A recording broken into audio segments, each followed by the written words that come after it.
We bring you the latest updates from the Pna Newsroom. Filipinos can expect more Kadiwa pop-up stores nationwide as President and Agriculture Chief Ferdinand R. Marcos Jr. led Kadiwa Pangulo program launch in Cebu City. Cebu Governor Gwen Garcia joined Marcos as he inspected the bazaar at the Cebu Provincial Capital grounds. The chief executive said more stores shall be set up across the country. He noted that this will not only help Filipinos cope with the inflation, but also increase the income of farmers, fisherfolk, and micro, small, and medium enterprises. Meanwhile, a Kadiwa para sa Manggagawa program is currently in the planning stage, which will be launched by the Department of Labor and Employment. To date, there are nearly 500 Kadiwa stalls nationwide, more than 40 of which are located in Metro Manila. Gumawa kami ng Kadiwa para nung Christmas season. Yun lamang, napuna namin ay napaka-popular at gustong-gusto ng tao dahil nga naman may bilihin na mas mura kaysa sa makukuha sa labas. Kaya nung habang tumagal ang panahon, tapos na yung Pasko, sabi ko dapat naman siguro patuloy na natin. Kaya naging Kadiwa ng Pangulo na ngayon ay sinimulan natin dito sa Cebu. Patuloy po aming gagawin ito. Patuloy namin gagawin, padadamihin natin, palalakihin natin. At pararamihin natin, mas importante ay paramihin lalo na sa mga lugar na talagang hirap ang tao at hindi pa kaya ang mga presyuhan kung nasa palengke. The number of active COVID-19 cases in the country continues to drop as the Health Department recorded 117 new COVID-19 cases on Sunday. According to the DOH, the number of new COVID-19 cases is lower than Saturday's 142 cases. Likewise, the number of active reports fell by 20 cases from 9,347 of the previous day, while recoveries climbed to 4,813.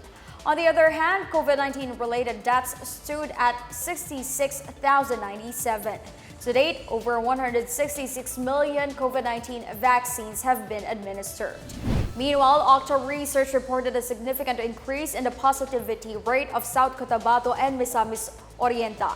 OCTA research fellow Dr. Guido David said that South Cotabato's positivity rate jumped from 2.8% to 13% in just a week from February 18 to 25.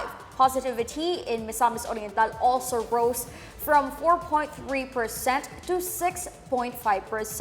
Other provinces like Batangas, Bulacan, Cavite, Davao del Sur, Iloilo, Pampanga, and Pangasinan also recorded slight upticks. However, the NCR has the highest number of cases in the past 2 weeks, with 431, followed by the Davao region, Calabarzon, Western Visayas, and Sorsogon. The Philippine Coast Guard has deployed search and rescue teams to help find a missing Taiwanese flagged fishing vessel. The PCG said the vessel identified as Shengfeng number 128 with 1 Taiwanese and 5 Indonesian fishermen on board. It said the missing Taiwanese vessel may have drifted towards the eastern seaboard of the Philippines. The PCG then directed to conduct search and rescue operations in eastern Visayas, Bicol, southeastern Mindanao, northeastern Mindanao, and northeastern Luzon.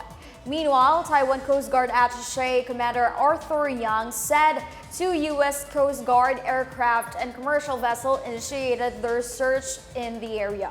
8 Taiwanese fishing vessels and 2 Taiwan Coast Guard cutters were also joining the search. The Philippine Postal Corporation warns the public anew to not entertain phone calls or messages from unscrupulous persons impersonating post office employees. The post office said it has been receiving reports on incidents where scammers lure their victims to claim a supposed package and trick them into giving personal information. The scammers show bogus tracking numbers of packages and other documents to make the transaction look legitimate. The post office said tracking numbers of packages can be verified using the PHLPost tracking system found on its official website. The post office earlier warned the public of a modus operandi where scammers threatened a victim with an illegal package allegedly named after them. Anyone who encounters a post office scam may contact the PHLPost help desk via phone, email, or Facebook. That's the latest and the biggest stories from the Pna Newsroom. For more news content, visit our webpage or head on to the Philippine News Agency's Facebook and Twitter accounts. We're also shown on the social media pages of the Presidential Communications Office and Radyo Pilipinas RP1. Stay tuned for more news updates. I'm Stephanie Savliano with all stories that inspire change.